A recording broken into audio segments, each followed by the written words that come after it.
I'll get that going. So welcome to week 4 of production design and art direction, PD&AD as they call us. And I'm just going to show you a clip now from Cloudy with a Chance of Meatballs. So kick back and relax and just watch this. It only goes for about 4 minutes, so just enjoy. And now if anyone is not getting the sound or the vision through, please just let me know. Maybe just send something on chat if you're not getting that. So I'll just get my chat window up. Great. They came here to help. We all did. It's time to let us.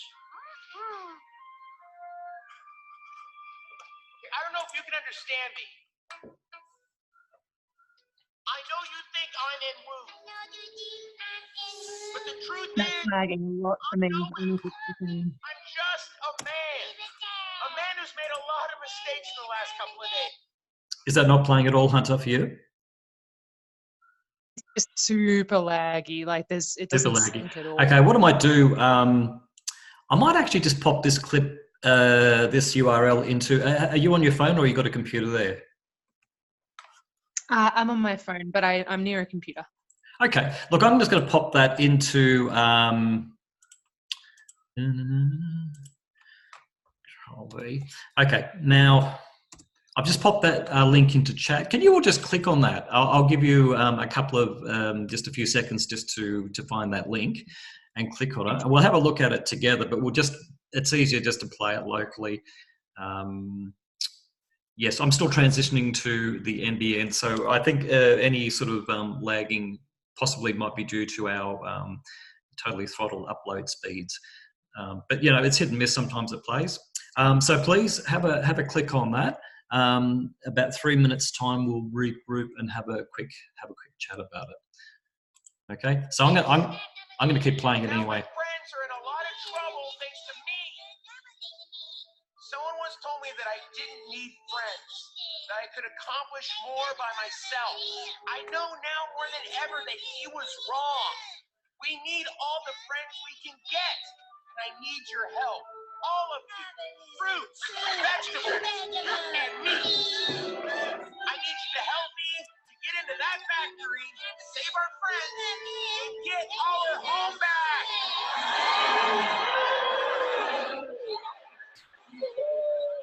Okay, now I just gotta figure out how to get in there. Right, Rod and Tackle. I could cast you up into that unfinished part of the factory. Should be a piece of cake. Dad, let's go fishing.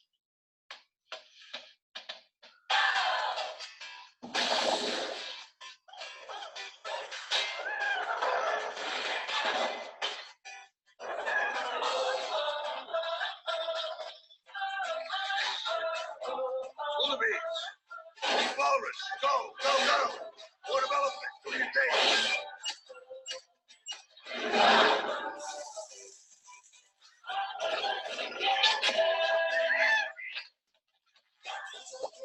Spray-on shoes, error folder, grocery deliberator, helmet.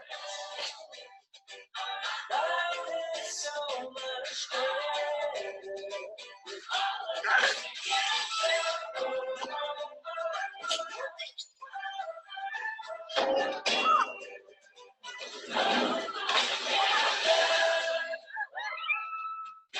Ready when you are, Dad. Ready! Skipper, my boy!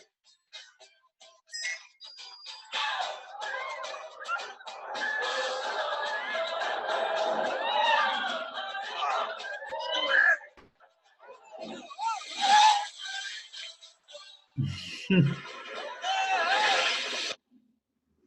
comes the cavalry! No way! Sub whales!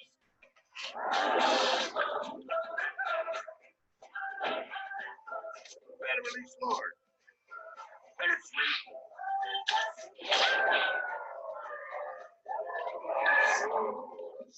Catch the big one, buddy.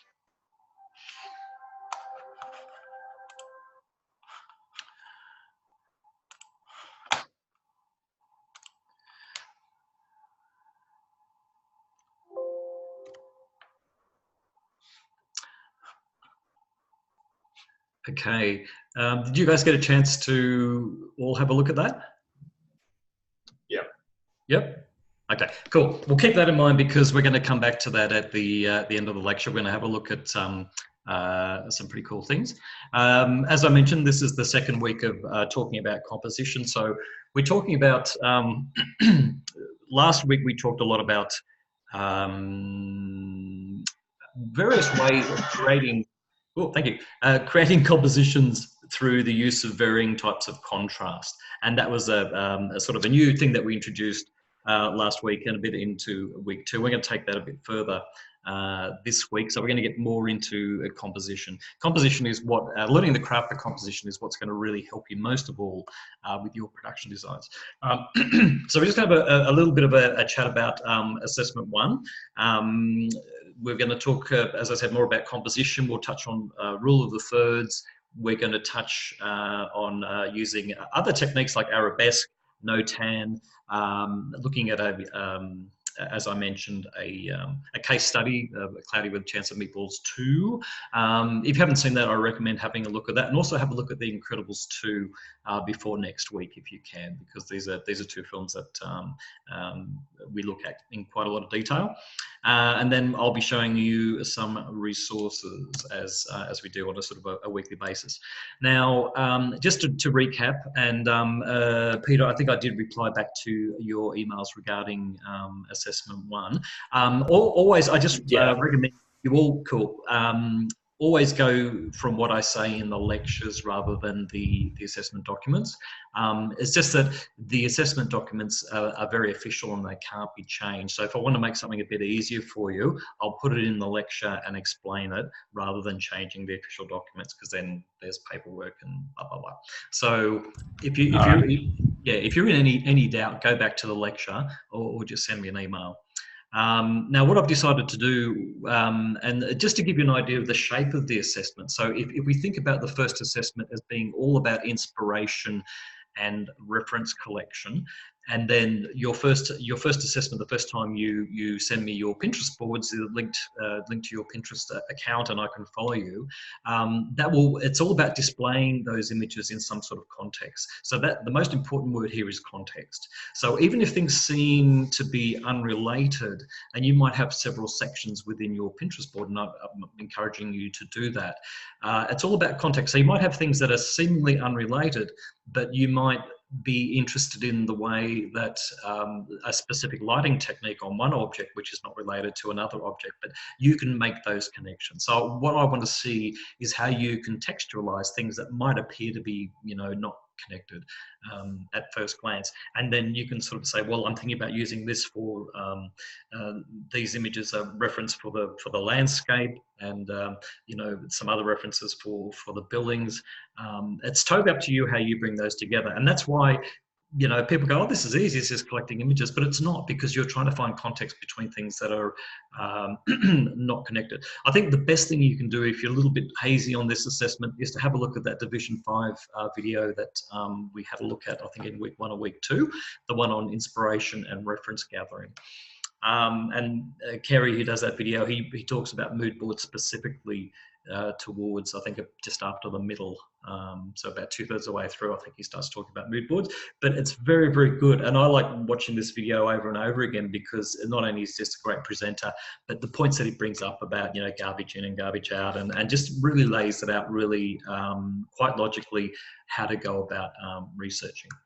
I like to use Pinterest, perfect for this stage of the assessment, because you can actually make notes, so you won't forget when you come back to an image, oh, why did I collect this? Because you can just write down, oh, I love the lighting on this, or the texture on this is amazing. These are notes for yourself, and I'll be looking at those as well. So going back to the shape of the assessment, so imagine the first assessment is really broad, so the first assessment is this big. The second assessment, we're narrowing it down and actually producing mood boards from your images. The third assessment is, this is what I think the production's going to look like. So that's the shape of the assessments. They start really big at the top and then narrow down, because it's a process of what I mean by the blue sky mood boards is that you're really just going out there and you're looking at vacuum cleaners, you're looking at rocks, you're looking at gems, you're looking at flowers, but you're trying to find a way to bring these in and to give your production designs some sort of edge, something that you would do that someone else wouldn't do. That's super important. Okay, so that's sort of where this assessment is coming from. So while we're doing that, while we're learning all those, the skills and doing those assessments, we're also learning a bit of drawing, we're learning a bit about colour and stuff like that. This is all going to come together at the end, but it's not a heavy part of the assessment. The creation of the artwork, your original artwork, if you include some in your final assessment, that's assessment 3, that is not a heavy part of the weighting because you haven't actually done you know, a drawing unit, or you haven't done a concept art unit and that sort of thing. So this is, I think I've said at the very beginning of these lectures, this is a very high-end subject. So this is very, if you wanted to be a director, an art director, or a, pardon me, you know, a film director, or work on TV series or something like this, is the sort of subject you'd be interested in. It's not so much the nuts and bolts of it. Excuse me. Pardon me. Okay, so that's just sort of, you know, try and keep this subject in context with you. And I know that some of you are probably getting a little bit nervous about having to create artwork. So that's just something that I've detected in the ether. So if anyone's worried about that, I'd say don't worry about it, because it's really about me seeing that you've put an effort in to communicate an idea. That's what it comes down to. And I encourage you to use drawing because it's such a great tool for that. Okay, so we're going to take our compositional discussion a little bit further, and a lot of you would have heard of the rule of thirds. We're going to talk more about sort of the nuts and bolts of composition again. Has anyone not heard of the rule of thirds? Even if you don't know what it means, you've probably heard of it. I don't think I have. Okay, cool. That's a really good place to start. I found myself working in the industry without any formal art training. And so I had to learn things as I went. So when I heard someone talking about something like rule of thirds, what's that? So you have to go and sort of find out these things. It's really handy. And it was something that when I got a hold of, you know, perspective and anatomy, my art went forward quite a big jump. Also learning rule of thirds compositionally was something that you probably do it naturally anyway. And what I mean by that is, you probably arrange things on the page so that they're not symmetrical. Okay, I'll give you an example. So here's an example of a composition. The focus of the composition is the lighthouse. It's not positioned right in the middle of the picture. That's basically what it is. So it is off center, and it's towards either the top or the bottom, towards the left or the right. So if we go back to our grid, in a simple way of explaining this, if you have an image or an image plane, if you divide the top edge up here into thirds, and if you divide the bottom edge in the other side into thirds, where those lines intersect, these are naturally attractive places to put focal points. Okay, so if you were to put something dead smack in the middle, there's nothing wrong with that, because there's obviously, you know, there are times when you would have a composition that actually just has a single focal point right smack in the middle of the image. I'm thinking maybe, you know, it could be a CD cover, someone's head or whatever. But generally, if we're trying to create compositions that are more interesting, which is where all of these techniques are coming from, how to make the composition more interesting, how to make it more attractive, you start to think, well, let's leave the eye. So let's not go straight for the center. Let's go over to the edge. Okay. So if you take this top left-hand corner, that's a good place to place something in the image.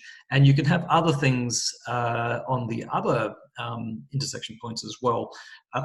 And it just seems to fit nicely. What we'll do when we talk about images in general, there'll be several things happening at once. You'll be able to notice the rule of thirds. You'll be able to notice, you know, depth, contrast in the form of perspective. You'll be able to see framing, all of these other things that we've talked about. But we'll start talking about rule of thirds as well, because it is quite handy.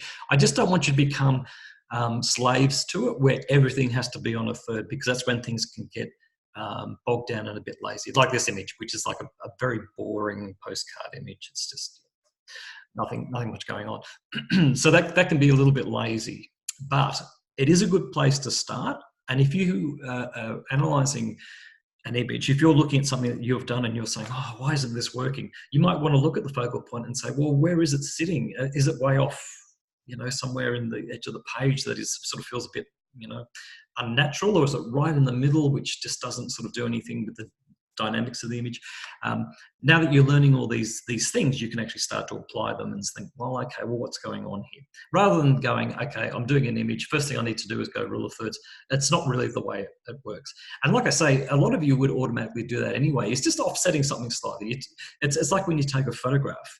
If you're taking a photograph of a person, you may well center them in shot. If that person is standing in front of a cathedral, you'd probably offset it so the person is still in the shot, but not right against the edge and sort of not too central. So you probably have you sort of do these things automatically when you're taking a photograph, because you're automatically editing. You're automatically deciding where the edges are and where things are.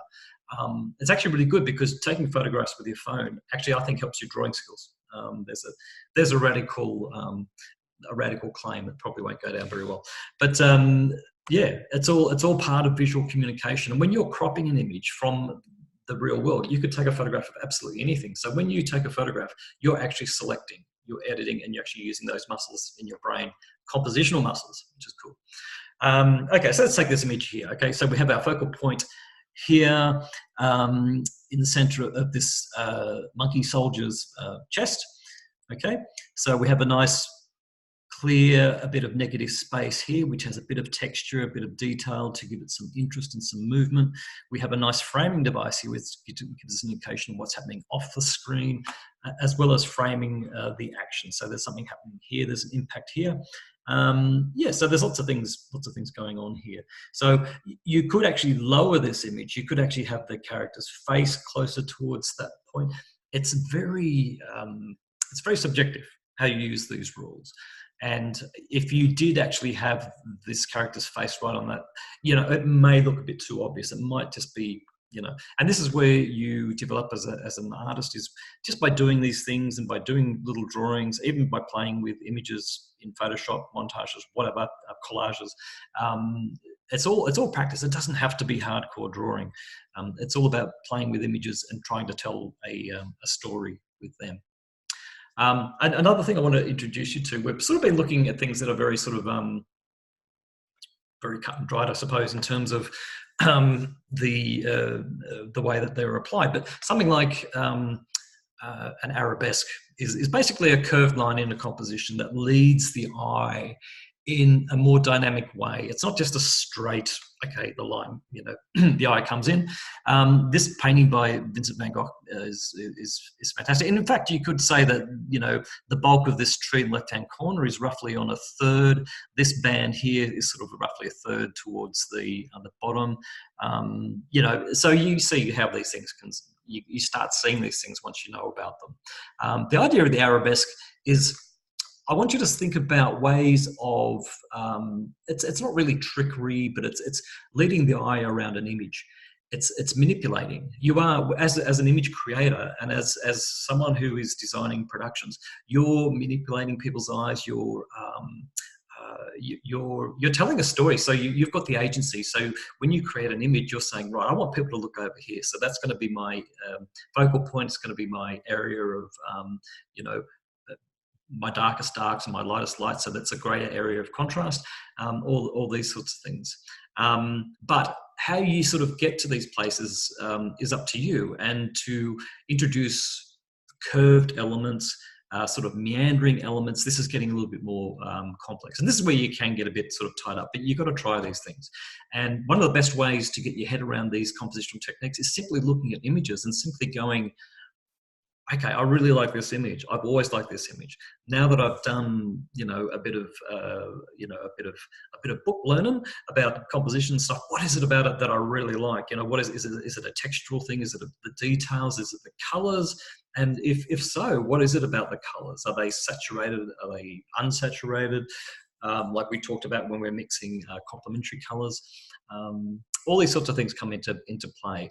And the idea is to be interesting in the way that you get to an image. Now, an image like this, which is a landscape, it's sort of a nocturne, use lots of blues to indicate night, but just the patterns in the sky, using those almost wave-like crescent patterns in the arabesque.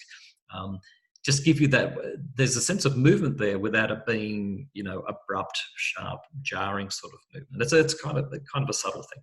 We'll talk a little bit more about this. We'll do that now, actually. So talking about these things, just to be aware of them and not so much go, okay, I'm doing a drawing, I want it to be dynamic, therefore I have to do an arabesque. I think it's actually kind of a dance too, and it might be an architectural feature on a building. So I think the word arabesque has lots of meanings, but in the terms of what we're talking about, it just means a curved path through the picture that leads the eye. So the idea is to create that dynamic composition. So it's not just a sort of thing. You've got something interesting happening there. So even if it's just a vista, even if it's just a tree in a landscape, there's something happening in the sky that is, you know, brings that dynamism to it. So movement within the composition, which we talked about last week. So not movement of a character or an element, but movement as in a sense of flow through the image that takes your eye with it. That's really what we're talking about when we talk about movement through the image. So using arabesque, using curves, using wave shape forms, these are great ways to bring life to your image. We're going to do more on shape language next week. So when you do the 3 weeks of composition, then you can sort of start bringing things together a little bit. So don't worry if some of these things seem to be a bit sort of remote and not connected. When we talk about things towards the end of the lecture series, we start to talk about all of these things at once. And these are things that I want you to notice when you're looking at images. Even if just the things that you pick up as we talk, maybe you might find an image that has really great colors in it, and then you realize, oh, it's actually a complementary color scheme. So there's a connection that you've made. So hopefully these things will start to make sense as we go through. This is a nice way to segue into actually just talking very briefly about life drawing, but also the arabesque form, or using a curved form in your composition, gives what we call rhythm. And rhythm is something that I love doing. I like doing life drawing, and I like doing lots of quick poses all on one big sheet of paper. So they're almost like scribble, but they sort of come together. And what you do pick up with these images, because they're usually like 30-second images or something like that, 1 minute at most. So they're not terribly well formed, but what you do get is that sense of rhythm. And something that if you're doing animation, you'll probably come to or maybe even already, have you come across the term line of action? Maybe the CG Spectrum guys have talked about line of action when you're posing models or doing animation? Yeah. Yep. Yeah, okay. Cool. That's great. So line of action. So if you're talking about an image like this, and you say, well, what's the line of action doing? So for this central figure, the line of action sort of goes through the body like so. That's the line of action. And here, very, very pronounced through here. And it's kind of like a generalized motion of the body.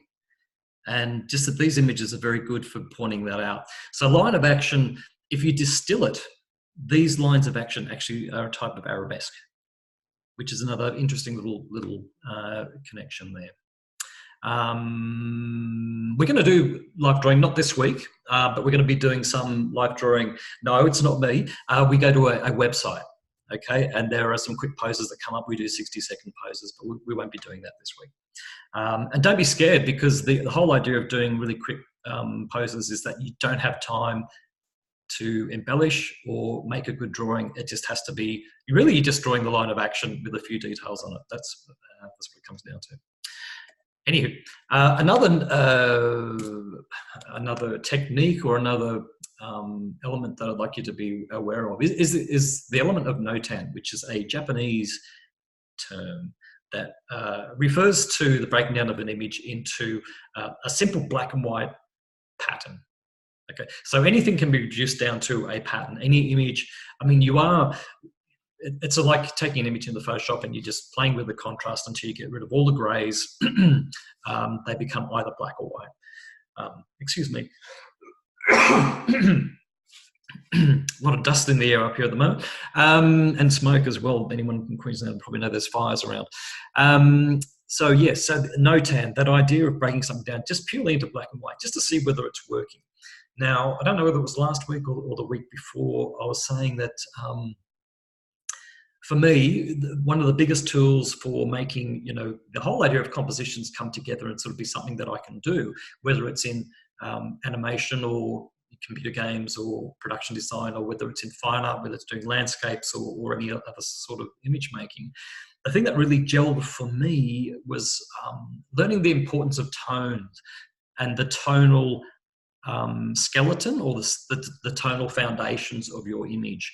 Now, if the tones of your image work, so basically your darkest darks and your lightest lights, take that to an extreme and you've got no tan. But if you take those darkest darks and your lightest lights, if they're all in the right place, chances are when you start applying colour, and that's usually the way you'll do it, start to apply colour once you've got the basic composition down, chances are it will work. Now, if it doesn't work at that stage where you've just got your darks and lights working, so the tonal bones of the image, if they don't work, it's never going to work. It's never going to work. So when you think about it, if you do an image, you're going to create an image and you're going to invest all of this time into it, why wouldn't you do just a little version of it first, i.e. a thumbnail, and just use tones to basically work out whether it's going to work or not. And then if that image works, you can actually scale it up because we're working digitally, and you can just, push it down to 25% and use it as a layer to trace over the top of if you want to. There's so many different ways you can go about it. But the idea of no tan, I want you to be aware of it because it's kind of a diagnostic tool. It's a bit like when you've done some dynamic poses, and for some reason they just look like they're static. They're not really bouncing off the page. They're not sort of showing anything. And then when you draw a silhouette, you realize that the silhouette it's not dynamic. And that's something that's like the foundation of that pose would be the silhouette, which would include, the line of action and all that sort of stuff as well, because that should be readable in the silhouette. So yes, no tan, sort of a diagnostic tool, but something to be super aware of. And there are lots of little exercises you can do if you're interested in this. If you're interested in design, there's lots of, if you look up no tan on YouTube, there are also little videos where you can do little exercises, just making patterns out of black and white, and some of them are really fantastic and actually quite stunning. A guy who so here's an example of some smaller images, sort of like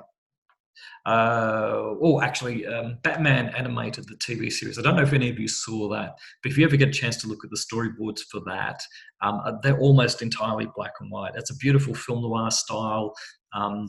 Bruce Timm, Timm, he was the production designer on that. He did all the character designs and a lot of the background designs, and the storyboard's just absolutely beautiful. If I get a chance, I was trying not to show them in this course because I'm hoping that I'll be teaching storyboarding and storyboarding and script writing. Yep. So that would be early next year if that's going to happen. So yes, there will be lots of those storyboards being shown in that subject if you get to do it. So yes, the beauty of just breaking something down, uncluttered, telling the story, clear silhouette, clear staging. You can do so much with black and white is kind of what I'm getting at here with this. Now, there's a landscape painter. I'm not a bit of a fan of him, but he wrote a really good book on landscape painting, this guy, Mitch Albala. And there's a little YouTube video there where he talks about no tan, mostly in relation to composition in fine art. So, for example, here you can see that he's so ABC, 3 different scenarios, 3 different compositions, slightly different. I think the lighting angle is the same, but just really, yeah, it's really, the composition is what he's playing with. So it's the actual physical objects that he's moving around, and then trying to get the right one. So for my money, I think I like A, although I think it's a bit awkward. It sort of needs to be thrown a bit more over to the side. So maybe I think I might be going with B with that one. Again, it's so subjective. Some of you might go, no, I think C's are nice because these pots are sort of tending to point upwards a little bit. I think the portrait formatting actually suits this a bit better than, say, the landscape point. But, you might go, no, I don't agree with that. Art is so subjective. So, I'm telling you all of these rules and tools and things. But at the end of the day, it comes down to, does it look good? So there you go. So have a look at that link later on if you want to check out, sort of more of a fine art take on the whole the no tan situation. Okay, Now, as I mentioned today, we're going to have a bit of a sort of a closer look at Cloudy with a Chance of Meatballs too. This is an example of some of the concept art. We're going to have a look at some of the concept pieces, and we're going to sort of discuss them in terms of the things that we've learned so far. And then that's going to feed into the sort of exercise that we're going to do for drawing. So just to let you know that we are going to be doing some drawing, so you will need to actually have some drawing materials close by. So anyone who hasn't got that, if you maybe rush to that. We're going to have a look at a little interview after we've had a look at some of these images, and during that time, I guess if you don't have drawing materials, you can go and get some, and yeah, just watch that video back later. In fact, I'll probably just do the same thing and give you the link for that. Okay, so this image on the right here, okay, this is a concept piece not used in the actual film itself, but it was basically, this is, okay, the artists transitioning from Cloudy with a Chance of Meatballs 1 to Cloudy with a Chance of Meatballs 2. There's usually a period in between productions where you'll go, now is a chance we can start working on the next thing, and it'll usually be, you know, the cream of the crop, the people who did really good work on the first production, they'll get handpicked to go and start doing stuff on the second production. So some of the artists there would have been starting to look at buildings, starting to flesh out the world that was shown in Cloudy with a Chance of Meatballs, the first film, and actually taking it a little bit further. So what can we tell from this image here? One of the first things I noticed about this image was the sense of, to me, it feels like San Francisco with, you know, those really big steep hills. So you've got that sense of perspective where you're quite high up. The horizon line, you can actually see a bit of the horizon line here. Wow, through the ocean there. Initially, I didn't pick that up. I thought the horizon was down here somewhere. So you got a sense that these hills were really quite big. The other thing I noticed was normally one of the easiest ways to make an image interesting is looking at the time of day, and that would usually be if you're going out painting or something like that. Midday is not a good time, and midday tends to be boring because the sun's directly overhead. You're not getting shadows. There tends to be a bleaching out effect of colours. Now, so normally you'd get things, you know, you get a sense that it's either morning or afternoon or something like that. Something a little bit, you know, not quite midday. Painting an image or a background or a location that is in midday, it's a bit like drawing a character right in the middle of the frame. It's kind of like, well, it's a bit boring. So this looks like it's in bright day, but it's not quite midday. So you can tell that by the shadows. So we've got shadows.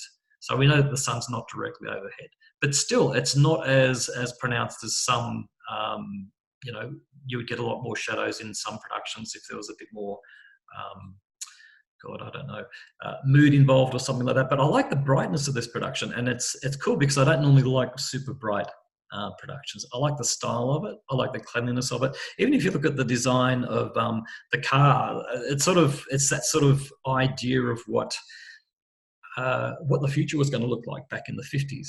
So if you've ever seen any old cartoons or any, you know, old TV shows that sort of like, oh, you know, in the 70s and 80s, we're going to be wearing silver suits and you know, riding hoverboards. I like that's one of my favorite places to go to for reference, I guess. And so this is why I like The Incredibles 2 so much. The idea of mid-century design, so design from around about the sort of, you know, 50s and 60s, sort of my favorite period in history. And so I tend to graduate towards things that look a bit like things that were created in that time because they were so out of whack with what the future was actually going to look like. It's quite funny. Yes.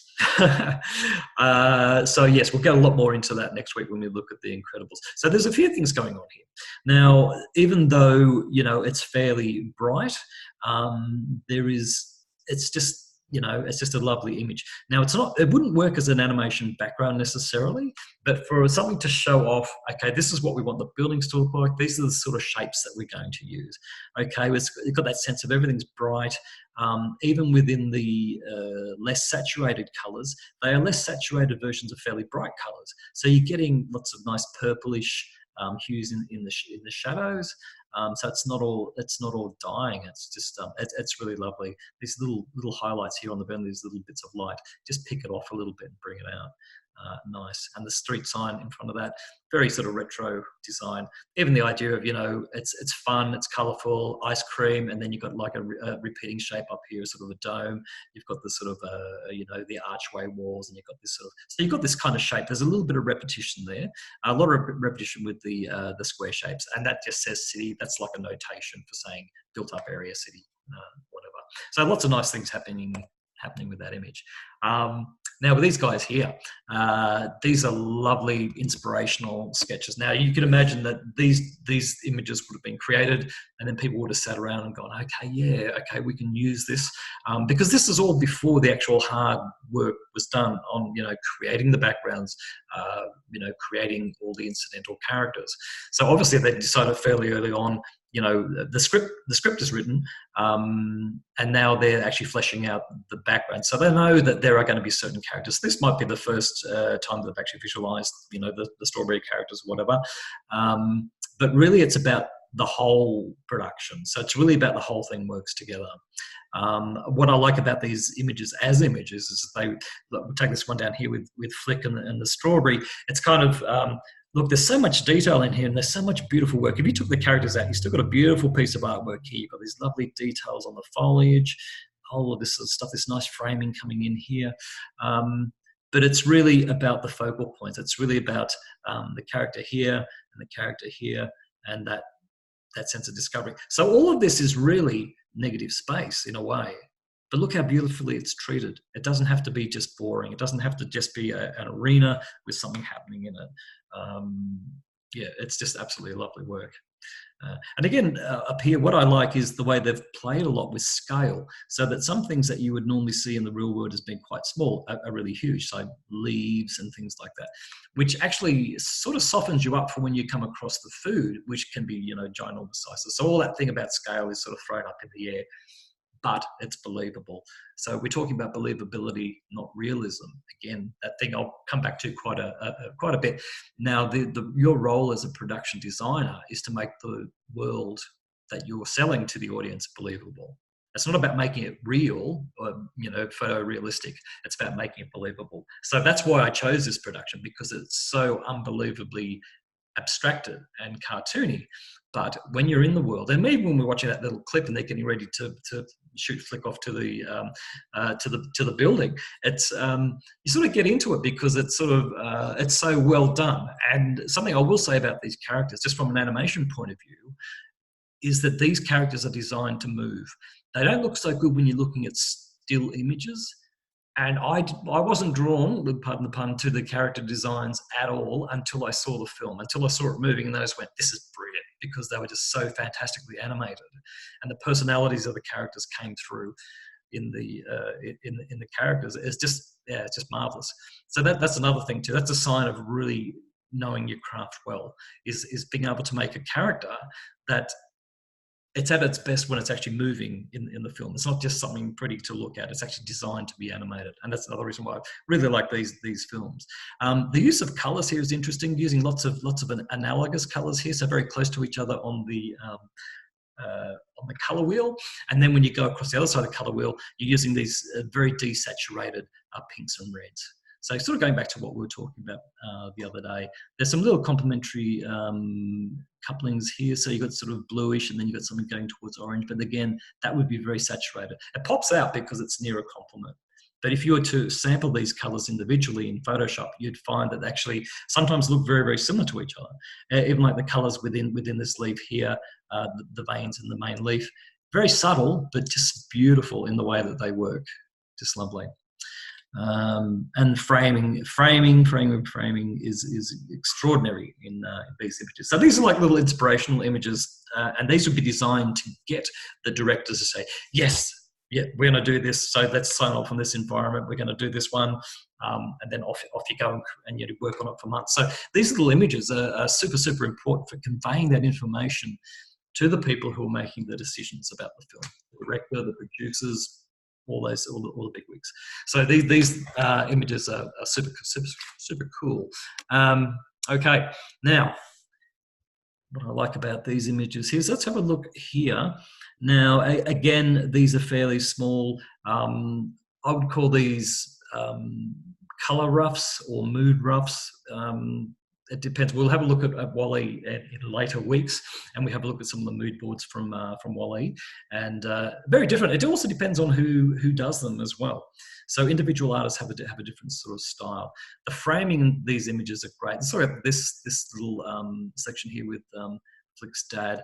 It looks like it's designed maybe for a camera pan, but I just love this framing here. This idea of that framing, and then your focus is brought to the character. Maybe there's a camera pan over to here or something, because it looks like there's like a little similar sort of staging there.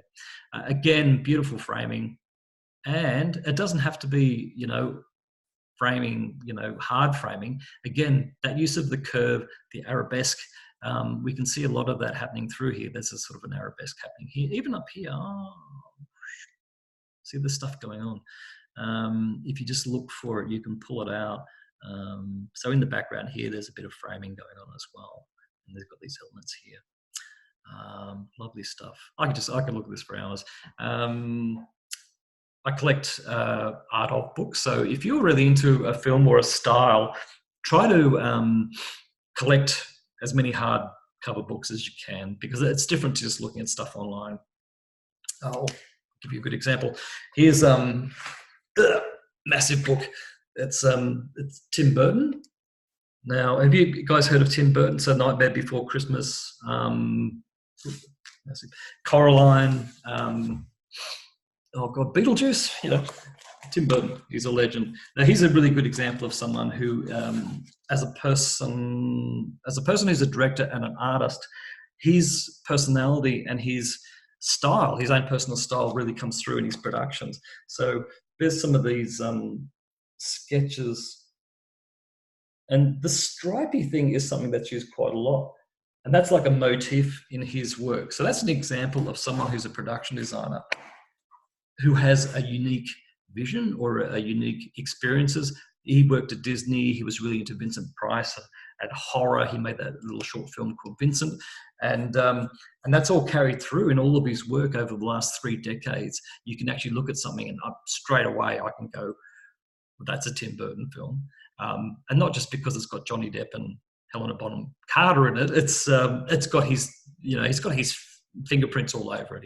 I guess is what I'm saying, and that's what I want you to do when you're creating a production design, is to have your fingerprints all over it. And what do your fingerprints look like? This is what someone else's looks like, you know, what's yours. So that's what I'm trying to get at, is to sort of be more about inspiring you to sort of bring something out that's different, rather than going, oh, I've got to do it like this, or I've got to do it like this person does, or whatever. So try to bring something unique to it. That's definitely what I'm looking for.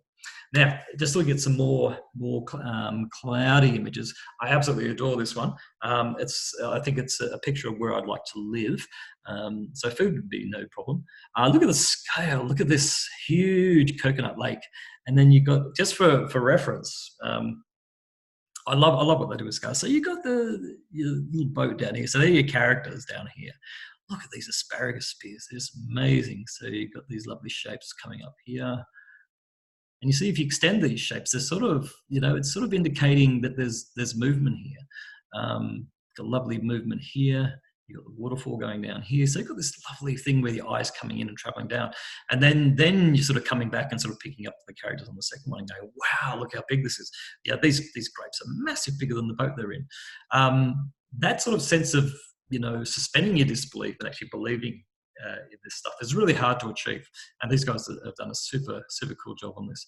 Nice framing element over here. Here down in this little guy down here in the corner too, there's a lovely sense of this nice framing coming in there and sort of bringing your focus down to this area. Oh, look at this great use of perspective. So your eye is just like, arrows aren't that great. So the more like the lines in the actual image, sort of showing your eye where to go. And look at this beautiful framing here. I love these. I love the prawn characters, by the way. Cool. Okie dokie. Now, anything else I wanted to talk about there? Now we're going to have a look at. Sorry, itchy nose. A quick just going to look at a quick video. Now I'm just going to, I might just grab this. Okay, now I'm going to open up this YouTube video and play it. What I'm going to do is I'm going to cut and paste the URL into the chat box again. And then I think it only goes for 5 minutes, and then we'll have a quick talk about it afterwards. Okay, so just bear with me.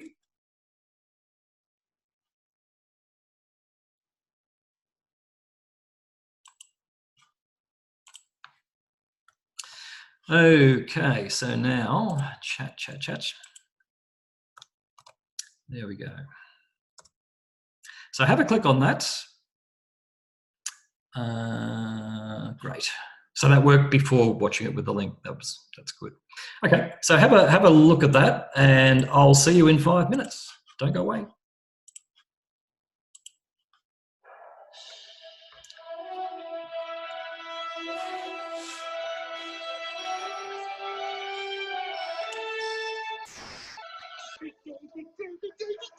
One of the biggest challenges for a production designer is creating a unique style for every one of our films. When we catch up to Flint Lockwood in Cloudy with a Chance of Meatballs 2, he and his father have moved into a one-bedroom apartment in the mythical town of San Fran Jose, California. San Fran Jose is an idyllic mix of San Francisco and San Jose, a friendly coastal town that is quite literally built around the giant technology firm LiveCorp. In the early design stages, we chose to make San Fran Jose appear more grounded in the real world than the rest of the film, so that it could act as a launching pad for all the fantasy elements that show up later in the story. We designed every one of our textures by hand, using traditional mediums like gouache, acrylic paint, and watercolors.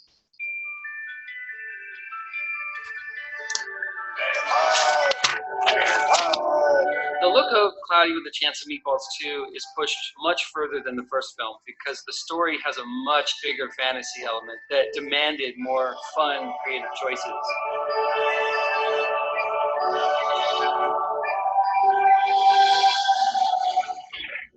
When our characters return to Swallow Falls for the first time, at first it seems intimidating.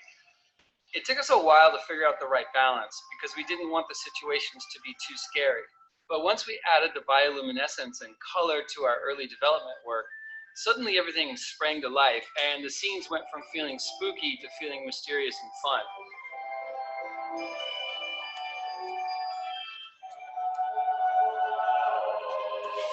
From the second you step on the island, I wanted the audience to know they were in a storybook, that they were in a fantasy. Look what's happened to our town. The directors and I were intrigued by this idea that on a subliminal level, that when the island got destroyed, Flint's lab spilled out over the island, and all this color exploded on the island that wasn't there before. The directors challenged me to come up with a new shape language, so we focused in on a very organic Arabesque design. How is that even possible? I have no idea. Best we don't think about it. The world should know about this.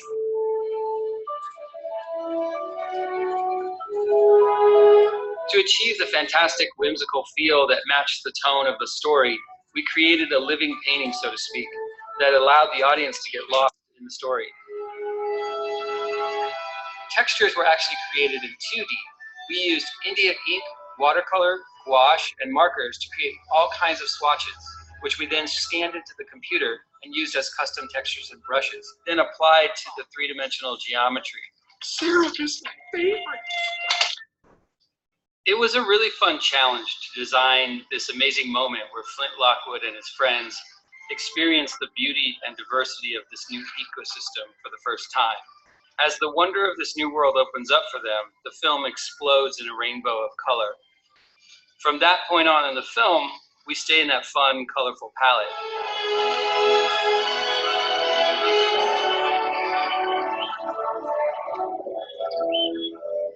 It's so beautiful.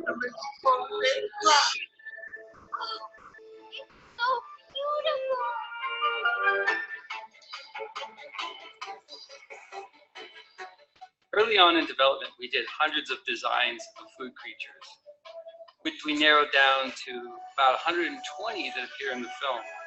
The ones that play the biggest part are the berries, the pickles, the cheese spider, and the crocodiles. And for those creatures, we spend a lot of extra time to hero out their designs and give them a huge range of expressions. In the early stages, when we were designing them, there were often lengthy discussions about the logic of these fun creatures. However, we quickly realized that logic only gets you so far in a cartoon as broad as Cloudy with a Chance of Meatballs 2. At some point, you have to stop asking how they would exist and go along for the ride. The directors were adamant that they shouldn't be scary, and we decided to make them cute and lovable instead, almost like stuffed animals.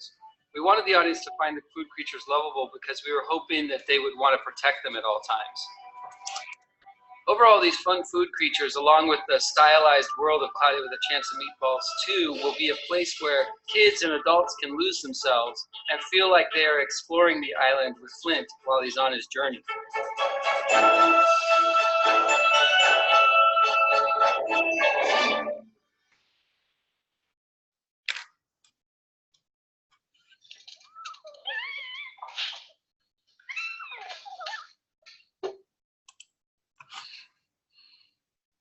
That was awesome. Excellent. Oh man, so It makes great. me, I just want to sit and watch it now. Yeah, me too. Excellent. What do you other guys think?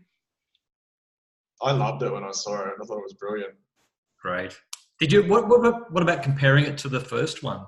Were you disappointed, or did you think it was an improvement on the first one?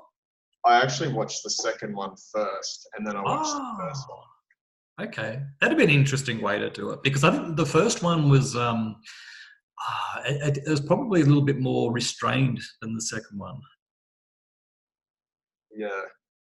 Maybe because they were sort of, they're still establishing the look and the feel and, the animation styles and stuff like that. But with what I really loved about listening to that was you could almost imagine, what it was like working in the studio. And right at the very beginning, they were very much like, oh, if we're going to have a wildebeest, would it work?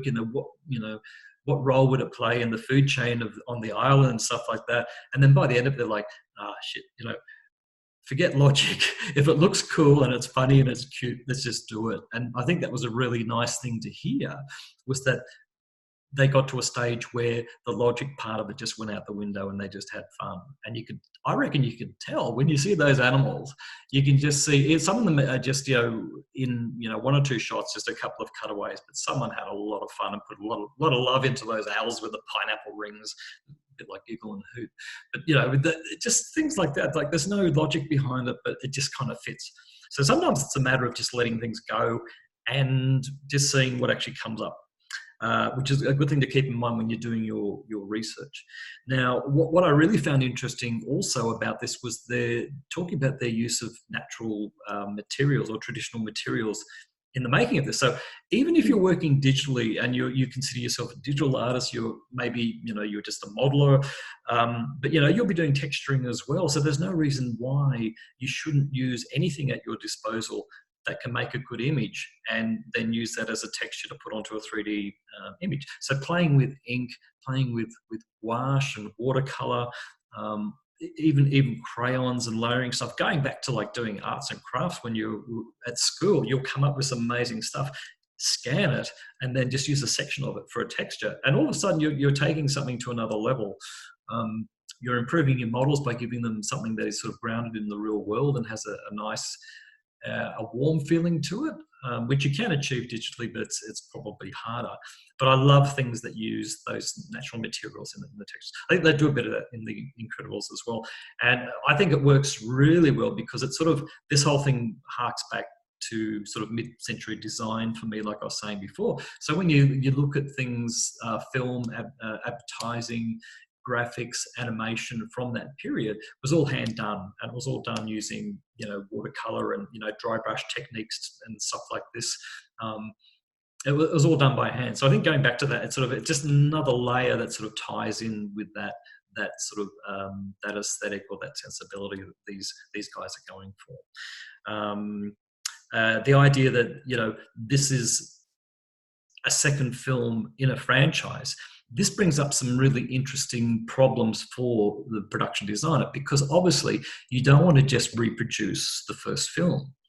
this is interesting. So how do you go about that? So the brief to the production designer was to increase more, to put more fantasy elements in there. So when you're going, you know, from something that's pretty wild and fantastic, and then you've got to introduce more fantasy elements, that sort of brings up as many problems as it does opportunities. So you go, wow, we can do anything, you know, but then the more that you can do anything, you'll find sometimes it becomes very hard to decide what to do. Whereas if you've got a brief that's very narrow and prescriptive, you don't have a lot of creativity, but you know exactly what needs to be done. So there's that sort of trade-off. So the artists and designers working on this second film would have been, okay, we've got to do something better than the first film because it has to be better. It should be, you know, a progression. But we've got to remain true to the original idea. And something that I really liked was they were talking about the idea of keeping it safe, keeping it friendly, and taking something that's quite you know, dark and forbidding and mysterious, and adding, you know, bioluminescence. And it sort of reminds me a bit of like what they did with Avatar as well. That whole bioluminescence thing suddenly just amped the fantasy factor up, you know, the power of 10. And then, you know, all of a sudden it was just a lot more friendly, and it was just a lot more believable as a fantasy world because of that. So the idea of changing a mood by just, you know, adding one element, that bioluminescence, you know, obviously that then worked into the textures and the lighting and the shaders and all that sort of stuff. But it's really a mood thing. It's all about just creating that mood, which is exciting. Now, another thing that was really cool, and I actually didn't realize it was in there, was that the production designer was told to come up with a new visual language. Now, next week, we're going to start looking at shape language in more detail. So we're going to start looking at what shapes mean and what they signify and how they can be used. So what was really nice to hear then was that he decided to use something called an organic arabesque, which I think is probably what we were finding when we're looking through those images. You compare those images, the ones that are more organic, with the San Fran Jose image here, which is more bedded in the real world, as he was saying. So maybe when I was talking about, you know, this is obviously the lighting situation is different in the city to what it is on the island. That's a deliberate thing as well. So that harshness, bring it more towards midday, bring it more towards flatter lighting. Maybe that's more saying reality, a bit nudging towards reality because we're not going for full reality here. But compared with the island, there's more reality here in the city than there is there. I think that's probably where that's going. Or maybe I'm just clutching at straws, who knows. So yes, that was amazing. So the idea of the organic arabesque as a shape, and then using that as what we call a shape language, means that it informs all of the designs, so that you're using this element as almost like a motif or like Tim Burton, okay, he uses spirals a lot. Lots of spirals, as well as stripes. He uses spirals. Sometimes there are spirals that are made out of stripes. That's very much a motif of his. So using an organic arabesque and finding those lovely curls and those sort of curvy shapes that lead us through the image. That's it was nice to sort of land on that. So the Funimals, and what was another interesting point was the fact that they did hundreds, and they would have literally done more than 200 of these animals, and then whittle it down to what they say about 120 or something. That's still a lot of designs. And it was at that point where they went, okay, let's forget about the logic. We've gotten to a point where the fantasy element is just amped up so much we can do anything that we want, and it works. It is quite stunning. Okay, so now we're going to do something a little bit different. I'm just going to have a look here. Oh, we've got just sorry, there's a couple of more images here. Going back to what I was talking about before, try to collect, you know, art books like the one I showed you, the Tim Burton one. I had another one here I wanted to show you, which is just random. It was something I got from my wife ages ago. It's a book on tiki mugs. And it's just random images of, again, it's sort of from that period. These are actually ceramic mugs from America, sort of on tiki design.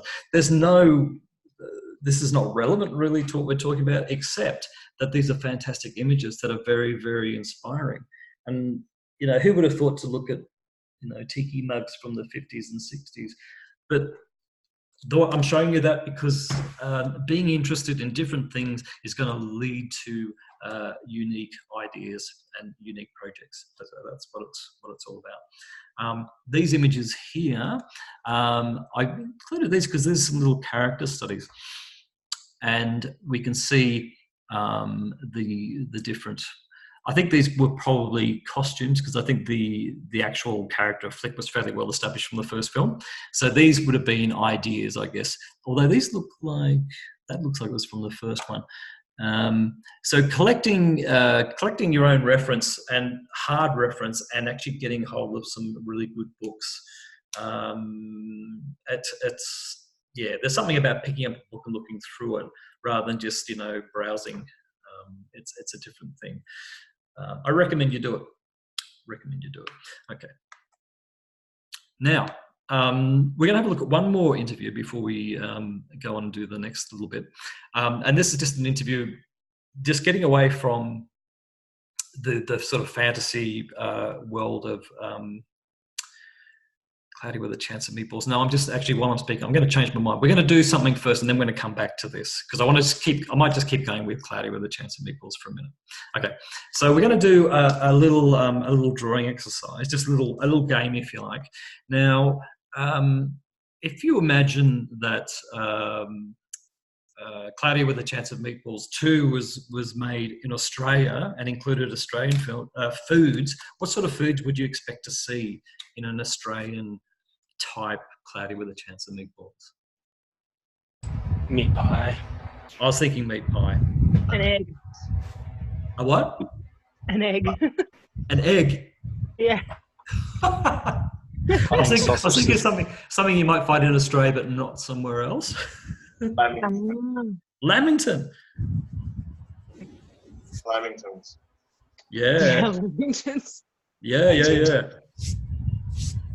Wait, are we breakfast or dinner? Flemingtons or something. So I've got meat pie, Lamington. What else have we got? Sausage rolls. Pavlova. Right. That would be a fun one. That would be a fun one. I think they're called something. I think every country in the world has wheat bix, but they're called something different. Oh. Weetabix or wheat. Fix wheat or something. Okay, so we have 4 suggestions here: meat pie, Lamington, sausage roll, or pavlova. Have a go. We're going to have 10 minutes of having a go at just doing some little thumbnail drawings of what we think these characters might look like. Okay, in whatever medium you want, just pencil or pen or digitally if you want. Have a go at taking at least one of these and making a character out of it. Thinking about the sort of things that they were talking about in the interview, and also the things that we've talked about as well. So having seen what's there, if you were brought on as a designer and you had to, halfway through this production, you had to produce some characters to fit in, you'd have to go through this process basically. So so just have a play with it. If you need to use reference, by all means. People should know what a pie looks like, but if you want some more reference, that's quite okay. I love it.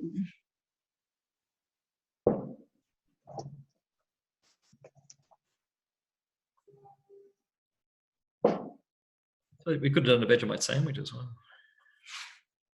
Yeah. So did you say pick one? Just one. And if you finish that, you can go on to another one.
Suppose everyone went for the same one, did they? Did everyone do the pie?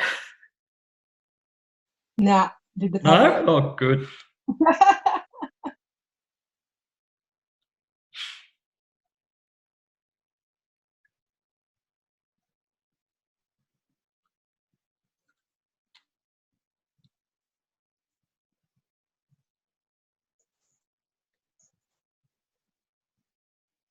Yeah, the sausage roll is hard to do with it, making it look rude.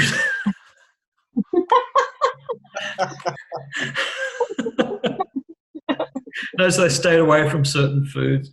Oh, dear. Are you drawing foods for that sausage party movie? Yes, have you seen that? That movie was. It was. I didn't want to even like that movie, but I thought it was hilarious as well. I'm still quite beside of Seth Rogen, how could you go wrong? Yeah. Yeah. You can't really expect much different. That's right. Half of the course.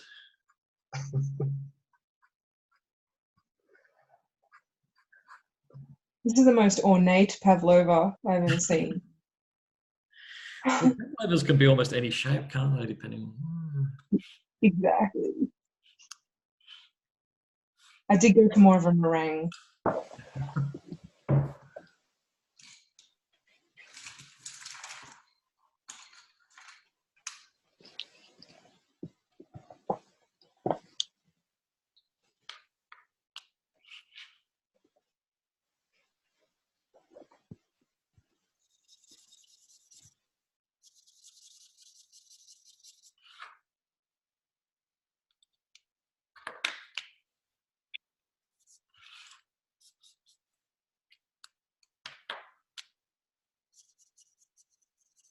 Let's give you a few more minutes. If you finish one, you feel free to have a stab at another one. Just sort of be good to do this while we've got those images fresh in our head, and it can be a fun thing to do. Is to find something that you like in terms of a production, and then think, oh, okay, well, I'm going to design a character to go in that world. That can be a very good exercise. Yeah, I'm in love with that strawberry. Isn't it cute? Oh my god. Most adorable thing.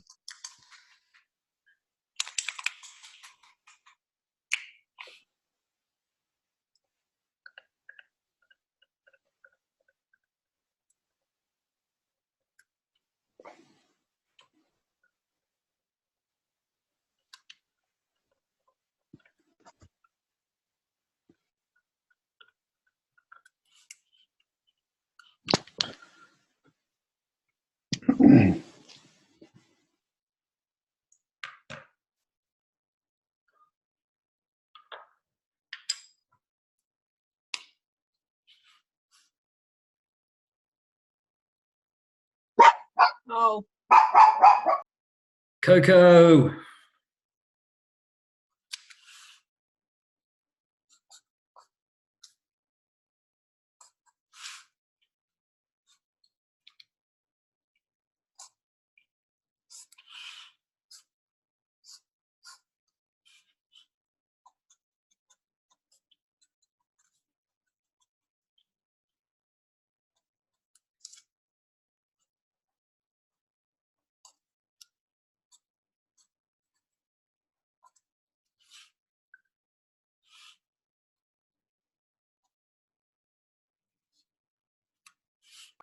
Oh.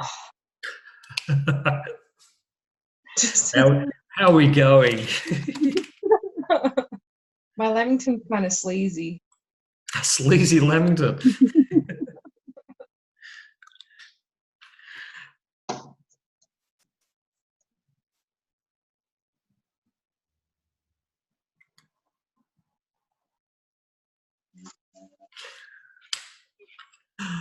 Oh dear, that's my pie.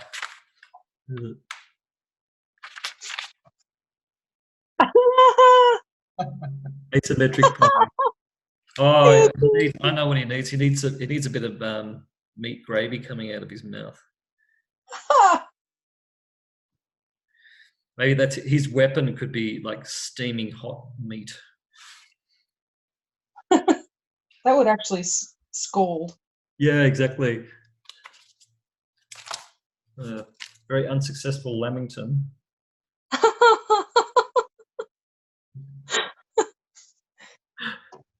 I use just as a little side thing, just for quick drawings and without getting too precious about them. I use packets of textures. These really sort of simple. These are like bullet point textures. From IGA. There's like $5 for a packet of 12, and I use them all the time. And I use a liquid paper pen, like a whiteout pen, but drawing over the top for white for like highlights and stuff. I've had a really, I could get all of my art materials pretty much from the IGA. You don't have to have expensive art materials. That's so good. Yeah, it's good for throwing color around, like just having some textures and just being able to throw, some orange and then go over it with a little bit of light blue and just see the difference and getting nice grays and stuff. And yeah, it's good. Yeah, the contrast. Hey, if it's any consolation, I think my Lamington has been pretty unsuccessful as well. Good. It's good if the teacher's not the only one who fails. Hang on, I'll show you my pavlova. I want to work on this one now. Okay, give us a look, Hunter. Can you see it?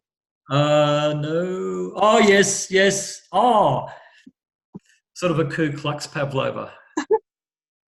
There's a bit of KKK going on there. It's in the eye of the beholder, isn't it? Yeah. But you're absolutely right. Wow. Now that I look at it. That's why you have, art reviews and committees and things. Yeah. What about your Lamington? I've got to see the Lamington. Oh, it's really bad. Hang on. It looks like he's got acne. Well, it's hard to draw coconut ice. I can't see my own screen, so yeah. Oh yeah, I can see it. It's a bit weird. We could probably share screens if you wanted to do it a bit better, but I don't want to freak everyone I'm out. sure there's a way to. What about you other guys? Come on.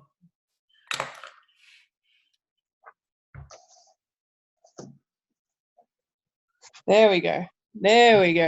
Oh, I can see better now. Yes. Oh, yes. I see what you mean about the sleazy thing. Oh, yeah. Okay, let's have a look at yours, Ritual.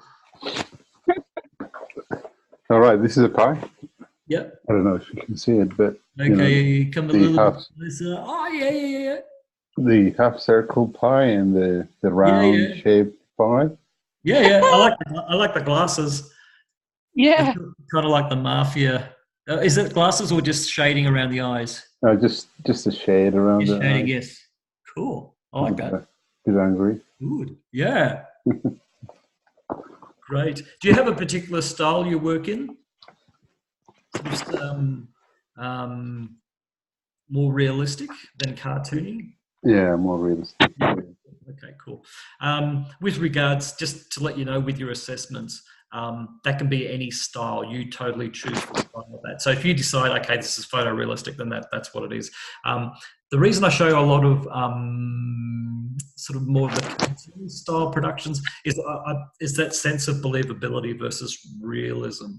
But there's nothing wrong with realism. It's just nice to sort of show the differences.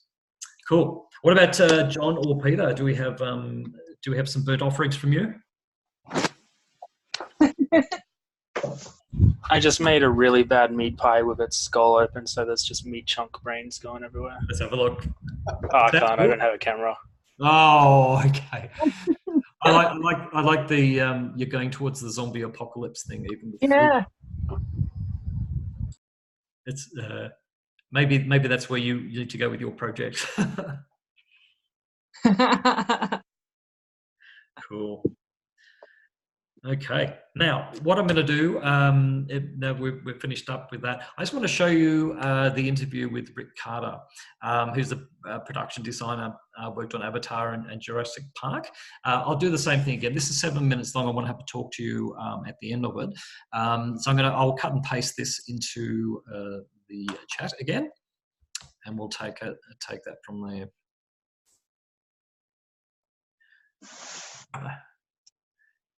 Computer's lagging. Here we go.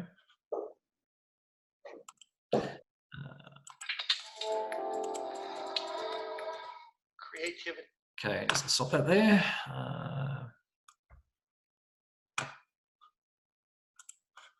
Chat. There we go. Okay, now you should have that link in the chat dialog box. So have a click on that and meet Rick Carter, and then we'll have a talk about what he's talking about when we finish. To me, is being inspired and then intuitively understanding what to do with it, so that it's realized as something that other people can actually regard. The drive to create, it comes from a very deep place. I think that that's essentially something I, for whatever reason, been put here to do.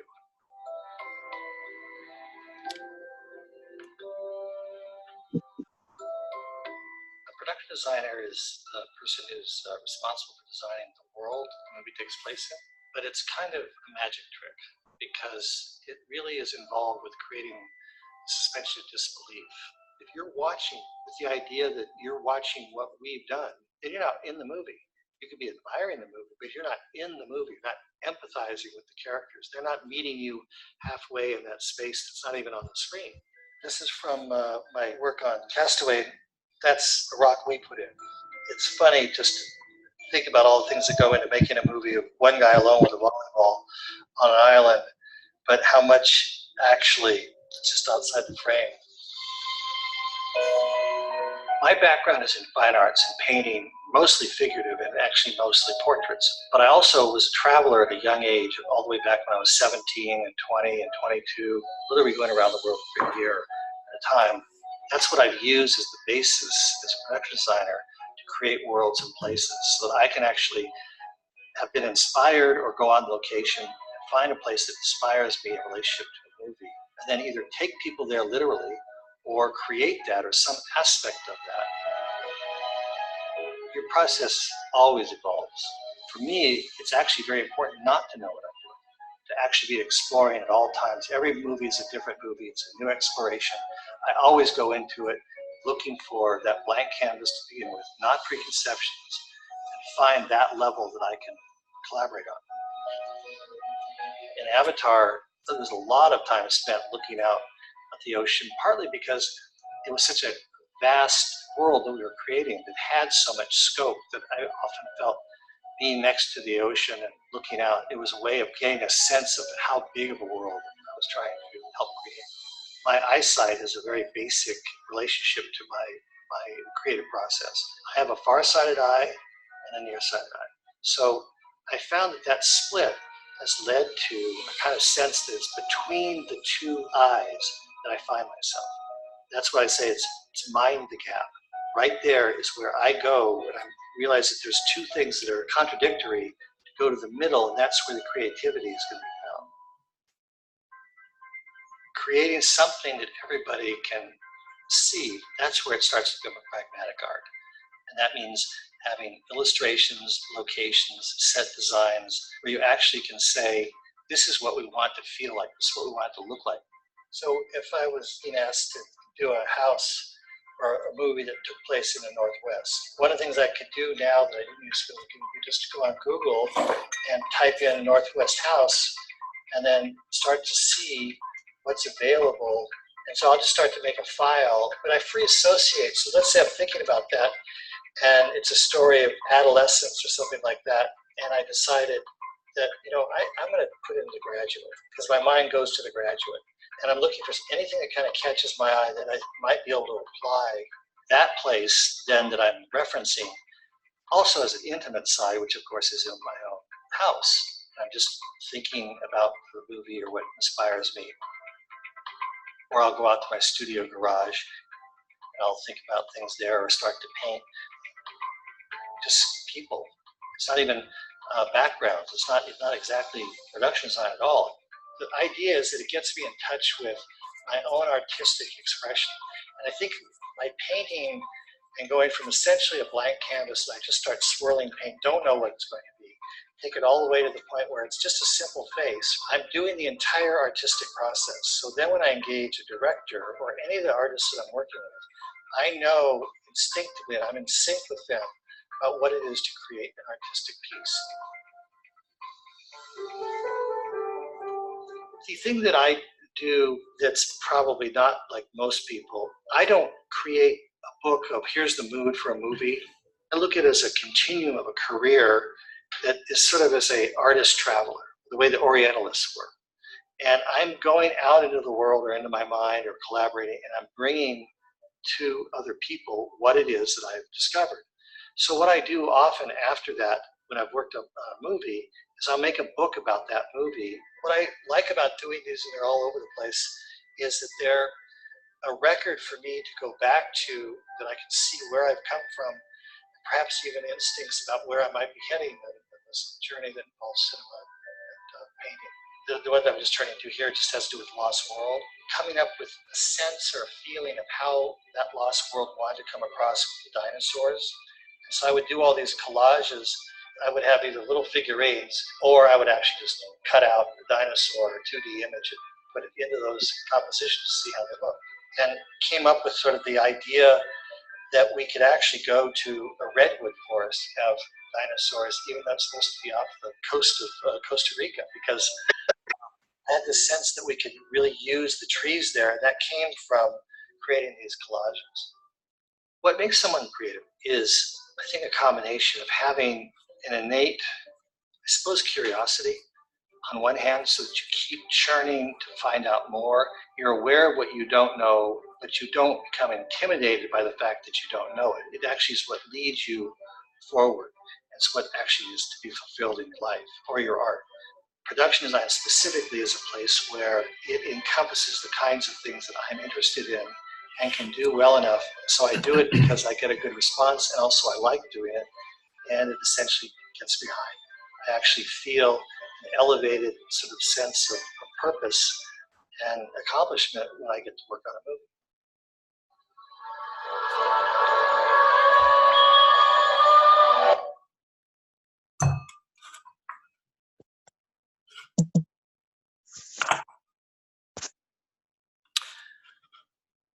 Great. Have you guys had a chance to have a look at that?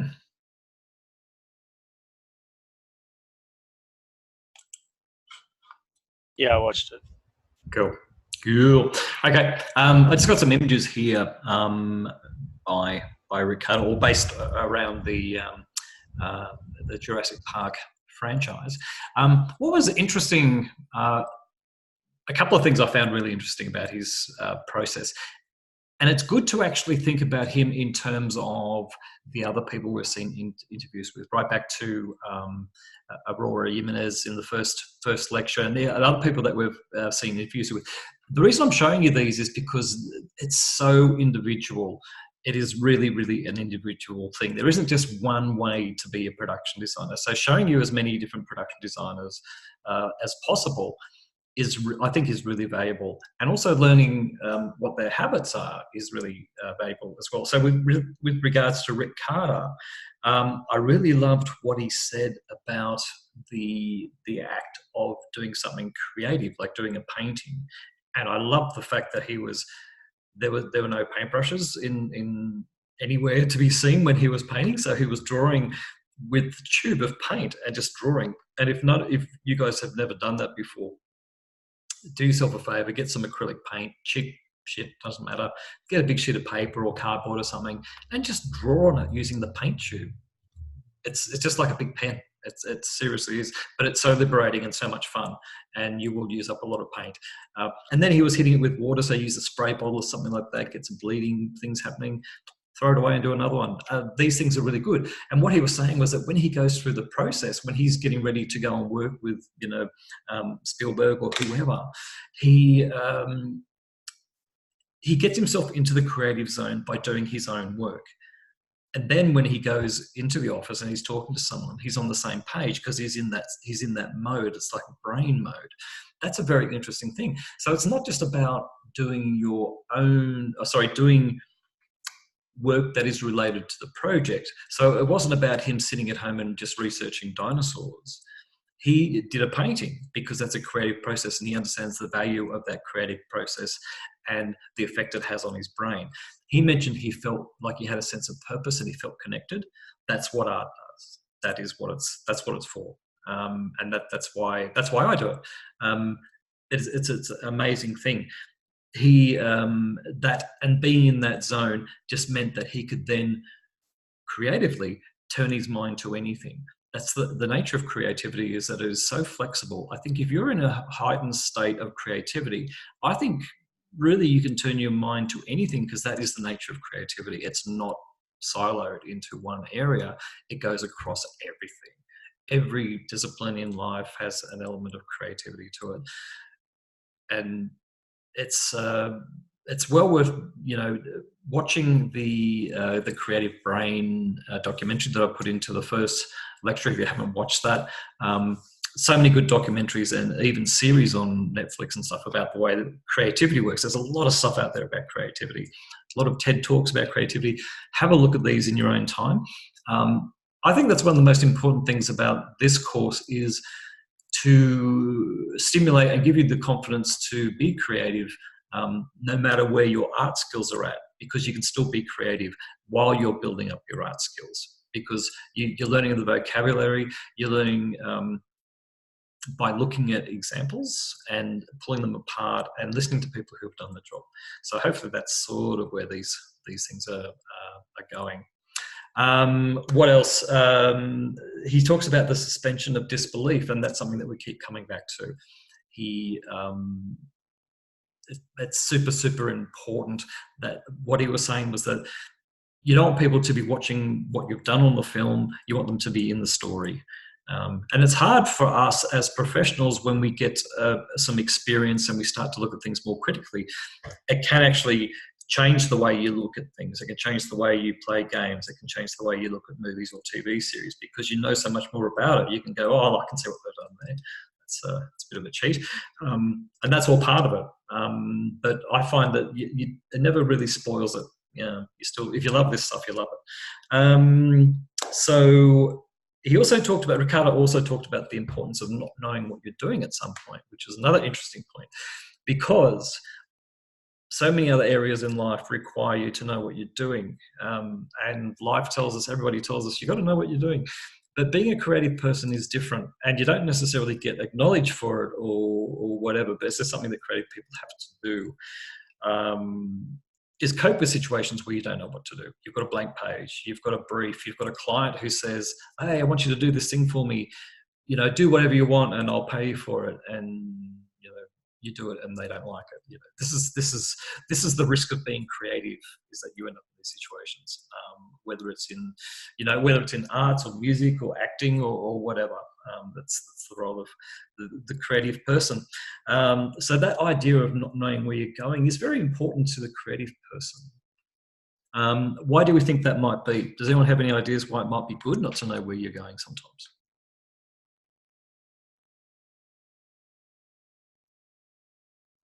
Sorry, that lagged a lot. I missed. What did you just say? I was just talking to myself then. No, I was saying the idea of not knowing what you're doing sometimes in a creative process. What do you think the value of that would be?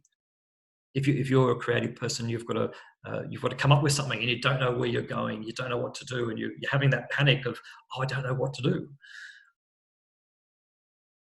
Well, I guess you could do anything. That's right. That's right. The thing is that there's a fear because the options are so open-ended. You don't know what to do, and that is a very common thing for people, especially if you get commissioned by someone who's an acquaintance. They'll say, "Oh, yeah, do a painting for me. I don't care what it is. Stay away from that situation, whatever you do." Because people invariably don't like what you do, or they want to change it or something. But that's the thing. When you don't know what to do, is realizing that situation and not panicking and going, okay, here's an opportunity. And that's sort of, overcoming that little bit of fear of not having a safety net, not having a manual where you can go, okay, here are the steps of what I need to do. As a creative person, you've got to go inside yourself and go, okay, well, I don't really know what I'm going to do here. What would I like to do? And that can be a starting place. So there are all these different ways of thinking about things. Now, I've gone way over time with regards to the lecture itself.